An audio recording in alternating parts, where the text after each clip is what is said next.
Preview. लोगों तक और सरकार तक पहुंचाएंगे। बैलेट पेपर का जो बैलेट बॉक्स है उसको हाईजैक किया जाता है, उसको बूथ कैप्चरिंग किया जाता है, तो आप ये कबूल करो कि आप नालायक हो। आप इस देश का इलेक्शन फ्री एंड फेयर नहीं करा सकते, आप बूथ कैप्चरिंग को नहीं रोक सकते। आप पहले कबूल करो कि हम नालायक हैं।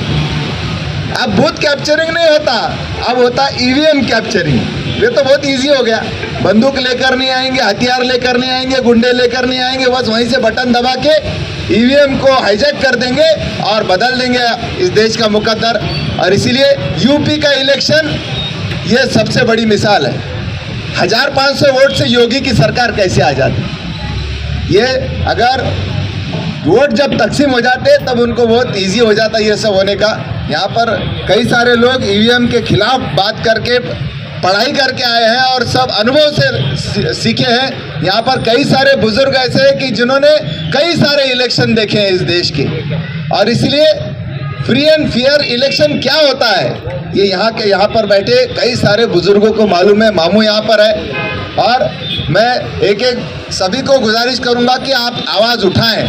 हम सब लोग आवाज़ उठाएंगे और यहाँ पर हम संख्या में भले ही कम हो, लेकिन हम यहाँ पर हजारों का प्रतिनिधित्व करने वाले यहाँ पर सारे नुमाइंदे हैं। और इसलिए ये धरना कोई साधारण धरना नहीं, ऐसे ही मेरा मानना है। मैं इसके बाद ईवीएम हटाओ, ईवीएम हटाओ, संविधान बचाओ, मोदी हटाओ, मोदी हटाओ, बीजेपी हटाओ, बीजेपी हटाओ, बीजेपी हटाओ, संविधान बचाओ। संविधान की रक्षा कौन करेगा? संविधान की रक्षा कौन करेगा? इस देश की रक्षा कौन करेगा? इस देश की रक्षा कौन करेगा?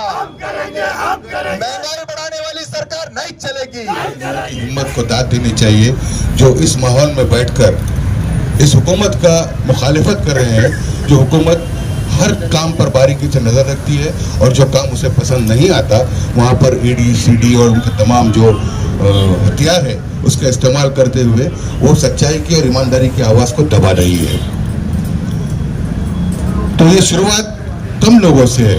दिल्ली के भी जो सुप्रीम कोर्ट के जो वकील थे उन्होंने भी शुरुआत बहुत कम लोगों के साथ की थी, लेकिन आज दिल्ली में जो आंदोलन चल रहा है वहाँ 5 लाख से ज्यादा लोग उस आंदोलन में शामिल है दिल्ली में। वहाँ पर हर सोचने वाला, अपनी एक सोच रखने वाला हर नागरिक कहीं ना कहीं ज़हनी तौर पर परेशान है सियासी माहौल को लेकर। और सियासत में जो पार्टी हुकूमत में बैठी है उसकी हरकतों को देखकर कहीं ना कहीं वो आदमी जो एक सच्चा हिंदुस्तानी है और अपने दिल में अपने लोगों के लिए, अपने देश के लिए प्रेम रखता है, और ये बेचैनी दिन ब दिन बढ़ती जा रही है। जिस तरह के हमले हुकूमत सेकुलर लीडरान के ऊपर कर रही है, किसी को जेल में भेज दे रही है, किसी पर इंक्वायरी शुरू कर दे रही है, और इस तरह की जो बातें हो रही है कहीं ना कहीं ये सभी हिंदुस्तानी को, क्योंकि सभी हिंदुस्तानी मोहब्बत करना जानते हैं, मोहब्बत करना सीखते हैं और मोहब्बत करते आए हैं। ये गांधी और अंबेडकर का देश है। यहाँ पर सब मजहब के लोग एक साथ जिंदगी गुजार रहे हैं, अच्छी तरह से गुजार रहे हैं। 14 के बाद थोड़ा डिस्टर्बेंस हो गया है, लेकिन शायद तो 24 में खत्म हो जाएगा। और यही कोशिश है, अगर खत्म करना है तो ईवीएम के थ्रू इलेक्शन ना हो, ताकि बैलेट पेपर के जरिए इलेक्शन हुआ तो इनकी जो धांधलियां हैं वो कहीं ना कहीं कम लगती है। ज्यादा तो नहीं बात करते हुए कि भी ईवीएम से क्या नुकसान होता है और क्या फायदा होता है। आज जैसा ईवीएम की वजह से जो चुटकी आ गए हैं, अफसोस होता है कि कभी घटना के अंदर भावना पे जजमेंट नहीं दिया जाता है, लेकिन बाबरी मस्जिद का भावना पे जजमेंट, अगर मशीन नहीं रहती तो ये बात नहीं होती। कल एक कोर्ट का फैसला आया, 2-3 घंटे थे उनको रिटायर होने को, और उन्होंने जो तो फैसला देके गए कि अंदर पूजा करो। ये मशीन की वजह से, आने की वजह से आज हम क्या कहेंगे। कुछ अच्छे वकील जो मुखालिफत करते हैं, आज अब सोचने की बात है इसके अंदर कि क्या नुकसान होते हैं। आज खास बात क्या है, अगर एक घर के अंदर 2 घर है, 2 में से अगर एक बदमाश है एक शरीफ है तो दोनों पे केस होना चाहिए, दोनों बदमाश। यहाँ पर तो ऐसा है कि जो भी इंक्वायरी हो रही अपोजिशन पे, रूलिंग में अगर वो चले गए तो अच्छे हो गए, यानी दूध के धुले हो गए वो। अगर इधर है तो पेपर में आता बदमाश, उधर गए तो अच्छे हो गए, ये समझ भी नहीं आता। तो ये देख करके हमें याद आता है श्री राम जी जब वनवास को गए थे तो बड़ा अच्छा उनको श्री राम जी इस बात से माना जाता है कि 14 साल वनवास जो गए वो अपनी सौतेली की माँ के बोलने पे गए, यानी माँ का आदर किए उन्होंने। और 14 साल जब वो वनवास गए उन्होंने जाते वक्त उन्होंने कहा कि नारी पुरुष चले जाओ, नारी पुरुष चले जाओ। जब राम जी 14 साल के बाद वनवास से आए तो मैं तो आपको जाओ बोला था, तो बोले साहब आपने नारी पुरुष जाओ बोले, हमको नहीं बोले, आपको तो बोले छक्के है, अच्छा तुम्हारा भी राज आएगा। अब वो मैं नहीं कहता कि भाई आगे आके आने वाला है, लेकिन बीवी बच्चा नहीं, लोगों को शादी नहीं, कुछ क्या है मैं नहीं कहता हूँ, लेकिन राम जी ने जो कहते हैं मैं बताना चाहता हूँ कि राम जी की बात थी कि जो उन्होंने बताए थे, तो क्या वही तो राज नहीं आ गया। हम बोल तो नहीं सकते, लेकिन हालत को देख के हमको लगता है कि कैसा क्या चलेगा। अगर कभी आप मशीन के अंदर गड़बड़ हो जाती है, मशीन में गड़बड़ नहीं हो सकती, ये खिलौना है, खिलौने में गड़बड़ होती है। अगर मशीन है तो प्लेन में गड़बड़ नहीं होती है, क्योंकि मशीन है वो, ये खिलौना है, खिलौने में गड़बड़ होती है। और कई चीजें ऐसी हो रही है कि बाबा साहब ने जो घटना दिए थे, आज बाबा साहब की कितनी बड़ी सोच थी। देखो बाबा साहब का फुटला उंगली जो बताया, उन्होंने कहा यहाँ यूनिवर्सिटी बनेगी, बन गई। तो ये पुराने विचार जैसे रहते थे, उन्होंने घटना में हर एक को एक जगह दी है कि हर एक ने अपना एक वोट देना चाहिए, हर एक को एक वोट, चाहे गरीब हो या अमीर हो। लेकिन ये एक वोट तो नहीं, या तो लाखों वोट अपने तरफ कर ले रहे, इसलिए ये हम कहते हैं कि इसको आज़ादी से इसका इलेक्शन हो, ताकि भावना ये चले। और ये बात है, अब तुम छोटे थे, हम लोग छोटे छोटे आबादी में, हम बहुत कम थे, 25, 10, 15 लोग हम बैठ के आंदोलन करते थे, तो जब भी लोग कहते थे, लेकिन लोग आते गए और कारवां बनता गया।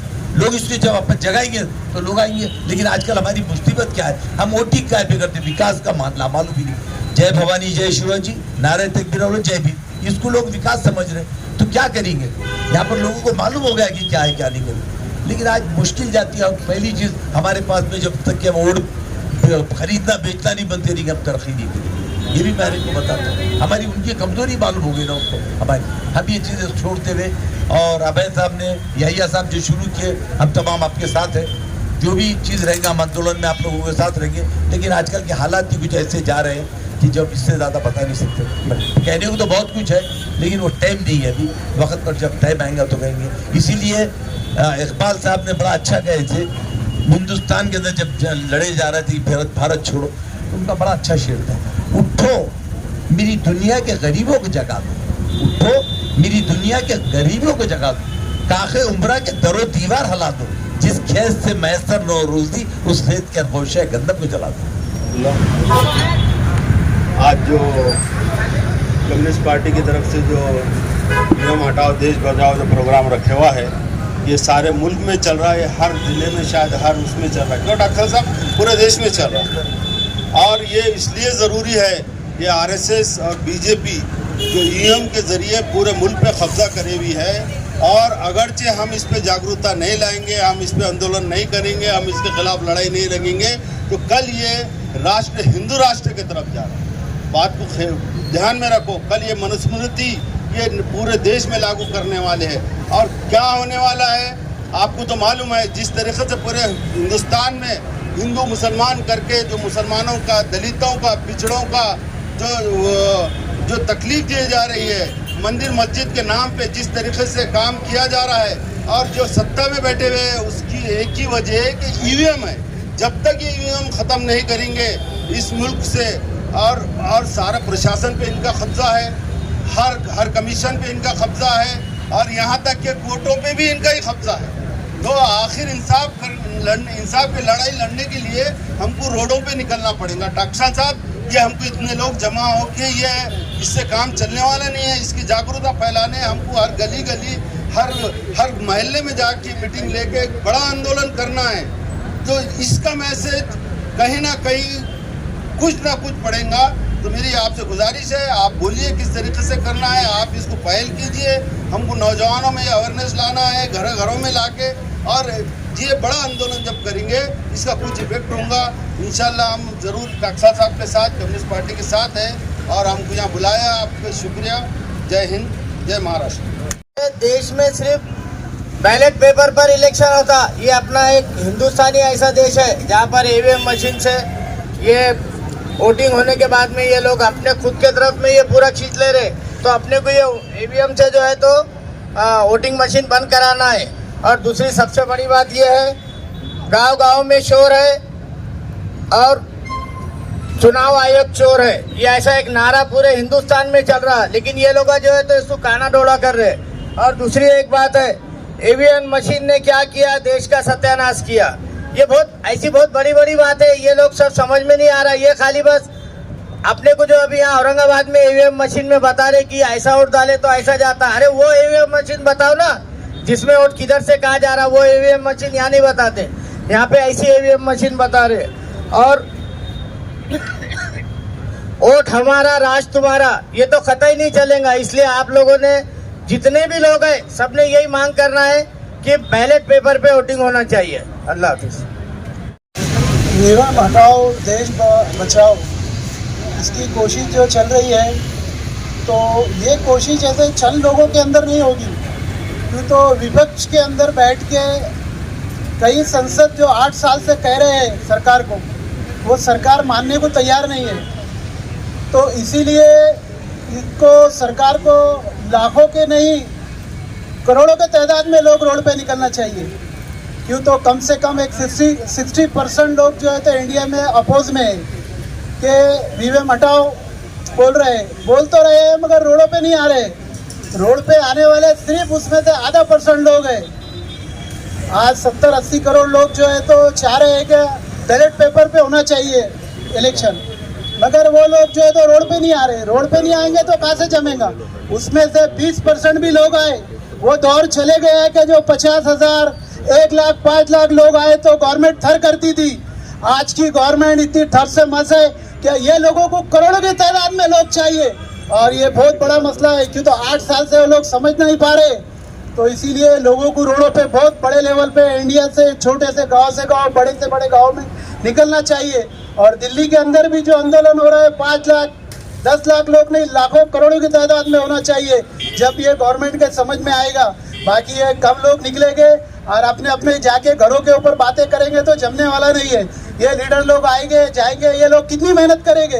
तो आम लोगों का भी काम है कि रोड पे आना चाहिए। और जो भी पार्टी के सत्ता में लोग हैं, अपने पार्टी के सीटों के बंटवारे पे मत लड़ो, अभी ईवीएम के ऊपर काम करो और उसमें कंप्रोमाइज करो। 1-2 सीट के लिए जो नेशनल लीडर है वो सिर्फ 2 सीट, 1 सीट के ऊपर लड़ रहे हैं। अरे जब ईवीएम मशीन रहेगी, अब आएंगे ही नहीं तो सीट का लड़के क्या करेंगे। इसीलिए समझदारी से काम लो, और ये काम को जो है तो कोई पैसे और ताकत की जरूरत नहीं है, इसको सिर्फ हौसले बुलंद होना है।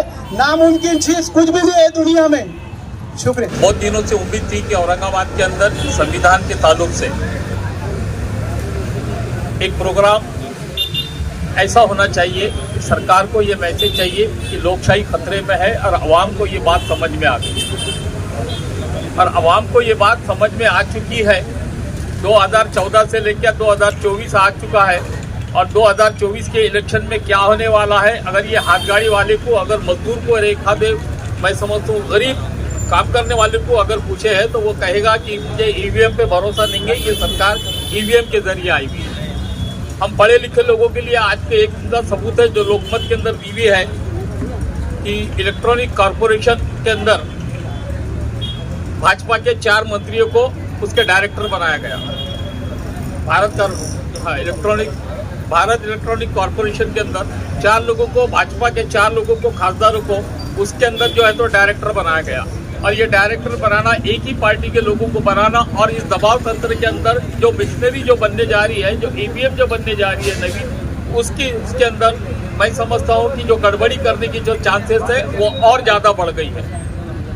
अभी हम दिल्ली में भी देख रहे हैं कि कम से कम इस वक्त 4 से 5 लाख लोग रोड के ऊपर बैठे हुए हैं और ईवीएम हटाओ का नारा लगा रहे हैं। संविधान को बचाना ये हमारा अगर पहला कर्तव्य है तो हमको ये समझना चाहिए कि हम कहाँ पर इस वक्त कॉन्स्टिट्यूशन ऑफ इंडिया के ये बोर्ड के नीचे बैठे हुए हैं, और इसके अंदर बताया हुआ है कि इसका जो मूलभूत गाभा है, वो मूलभूत गाभा है, वो न्याय है, समता है, स्वातंत्र है और बंधुत्व है। और ये चारों चीजों को ठेस लग रही है।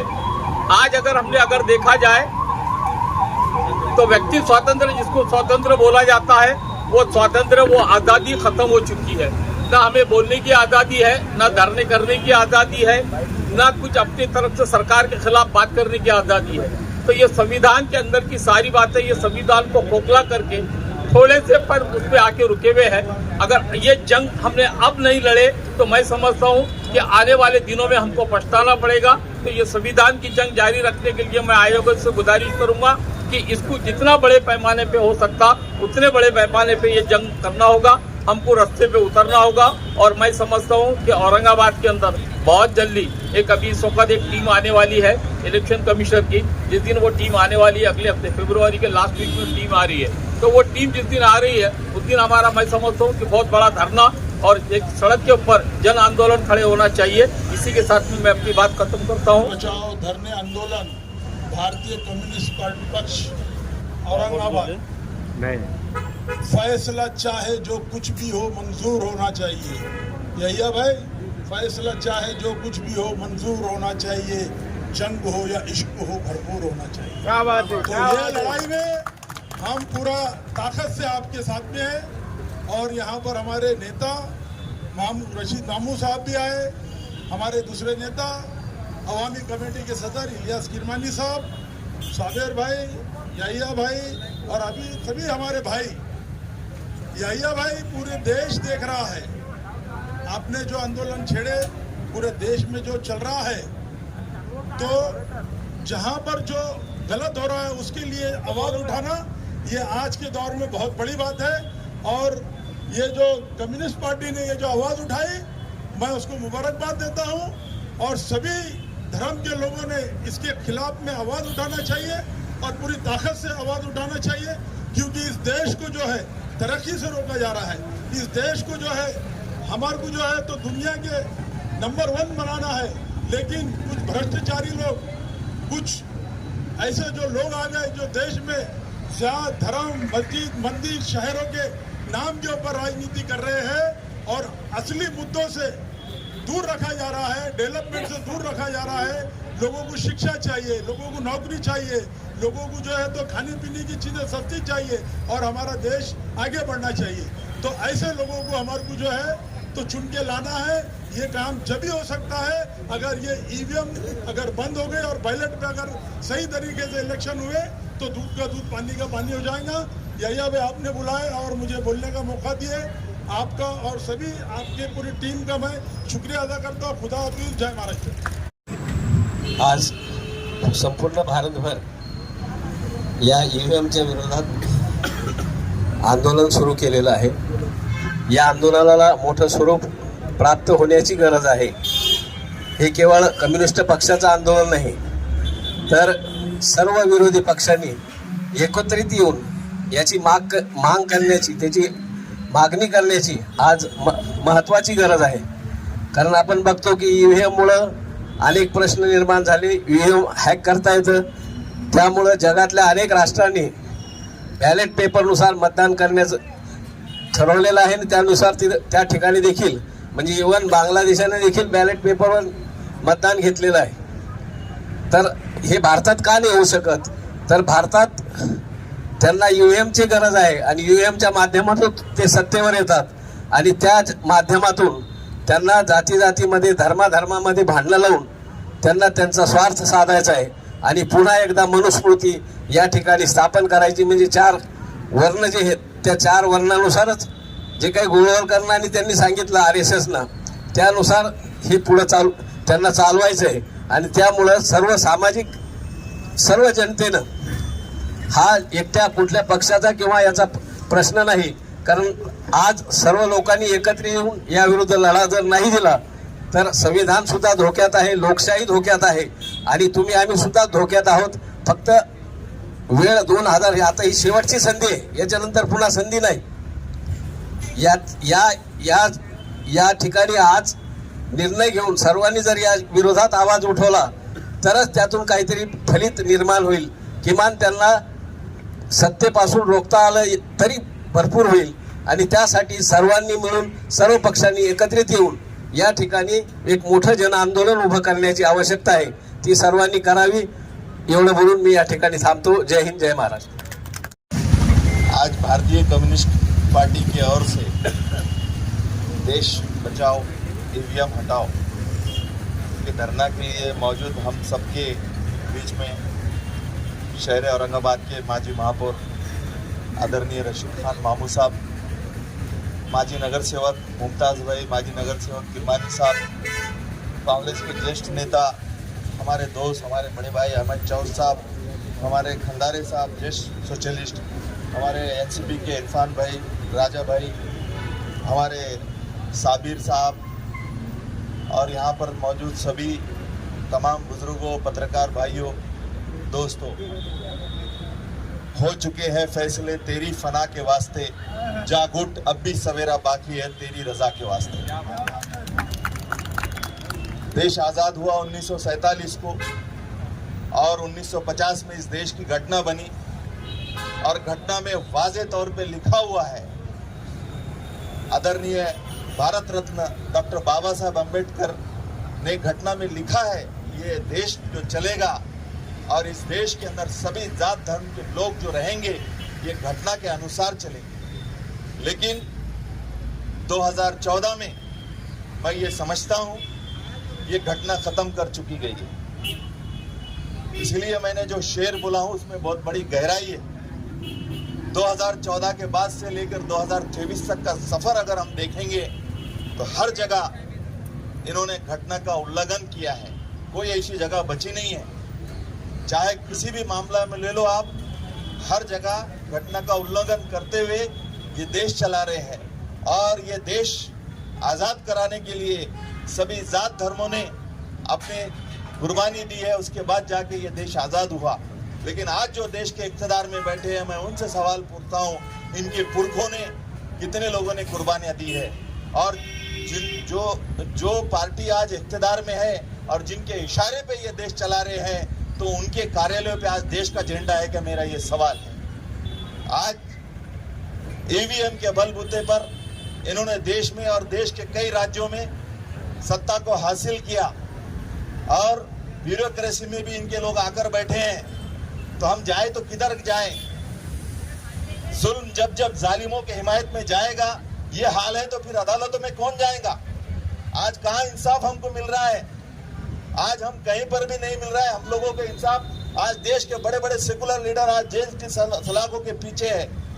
तो आज से जो हमने शुरू किया है ये सफर, मैं ये चाहूंगा यैया साहब, आप शहर के ज्येष्ठ सीनियर जर्नलिस्ट है, आपने जो कारवां यहाँ पर सबको बुला के शुरू किया है, आप सब लोगों ने, सोशलिस्ट लोगों ने, तो मैं ये चाहूंगा कि ये बंबई से लेकर दिल्ली तक जाकर ये धरना चलना चाहिए और जब तक ईवीएम जब हटता नहीं है तब तक ये धरना चालू रहना चाहिए। और हम भी हमारे शहर में बार बार धरने आंदोलन करते रहेंगे, क्योंकि क्रांति ऐसा ही नहीं आती है, क्रांति लाने के लिए रोड पर उतरना पड़ेगा और हो सके तो हम में से कई लोगों को सीने के ऊपर गोली झेलना पड़ेगा, जब जाके आने वाली पीढ़ी को इंसाफ मिलेगा। क्योंकि ये इतना आसान खेल नहीं है और इनको मालूम है ईवीएम अगर जिस दिन हट जाएंगी ये माइनस में जरूर आएंगे।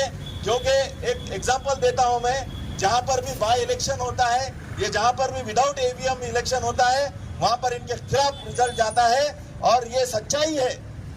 इसलिए मैं तमाम लोगों से गुजारिश करूंगा कि आज का एक कदम हमारे लिए बहुत बड़ा कारगर साबित होगा और मैं फिर से आप लोगों से गुजारिश करता हूं कि ये कारवां को मत रोको, आगे इसके बड़े बड़े धरने आंदोलन करो।